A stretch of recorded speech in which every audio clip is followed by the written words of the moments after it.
नमस्कार, मैं स्वाति पांडे और आप देख रहे हैं 4 टीवी न्यूज। इस बार महाशिवरात्रि सिर्फ एक त्योहार नहीं बल्कि 11 दुर्लभ योगों का महासंयोग है। अगर आप 2026 में एक सही मुहूर्त भी मिस कर गए तो शायद पूरा साल इंतजार करना पड़े। महाशिवरात्रि 2026 इस बार 15 फरवरी यानी आज के दिन मनाई जाएगी। रविवार को मनाई जाएगी और खास बात यह है कि तिथि को लेकर जो भ्रम था 15 या 16 फरवरी, उसका जवाब शास्त्र साफ देते हैं। फाल्गुन मास की कृष्ण पक्ष चतुर्दशी 15 फरवरी शाम 5:05 से शुरू होकर 16 फरवरी शाम 5:35 तक रहेगी।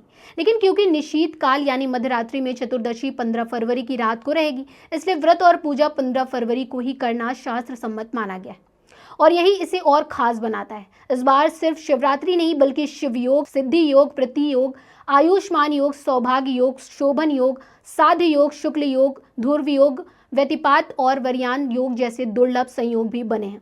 यानी भक्ति के साथ साथ ब्राह्मणी ऊर्जा भी अपने चरम पर होगी। अगर आप जलाभिषेक करना चाहते हैं तो दिन में किसी भी समय कर सकते हैं, लेकिन रुद्राभिषेक के लिए रात्रि का समय सबसे श्रेष्ठ माना गया है। 4 पहर की पूजा का विशेष महत्व है।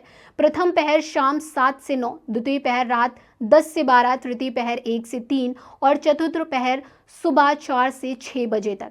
यदि चारों पहर संभव ना हो तो कम से कम एक पहर में अवश्य अभिषेक करें।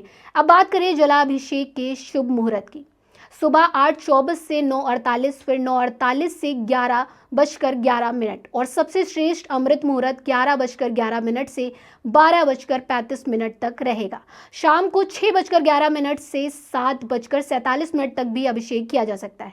इन समय में श्रद्धा से शिवलिंग पर जल अर्पित करने से विशेष फल की प्राप्ति मानी गई है। रुद्राभिषेक में जल, गंगा जल, दूध, दही, घी, शहद, बेलपत्र, शमी पत्र, भस्म, चंदन और मौसमी फल चढ़ाए जाते हैं। कई श्रद्धालु पार्थिव शिवलिंग बनाकर भी पूजा करते हैं। मान्यता है कि जल हमारे भावों को धारण करता है। जब हम सच्चे मन से जल अर्पित करते हैं तो हमारी सकारात्मक ऊर्जा भी ईश्वर तक पहुंचती है और भीतर की नकारात्मकता धीरे धीरे शांत होने लगती है।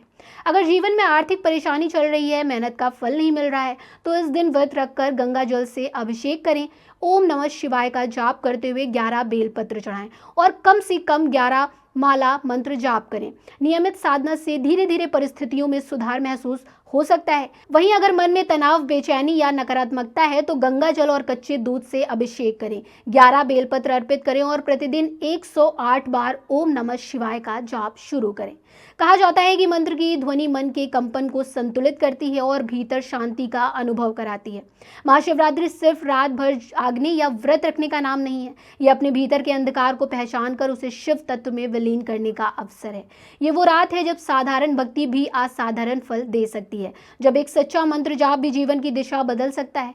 तो इस बार 15 फरवरी की रात क्या आप सिर्फ दर्शक बनेंगे या पूरे श्रद्धा भाव से उस ऊर्जा से जुड़ने की कोशिश करेंगे जो साल में सिर्फ एक बार आती है।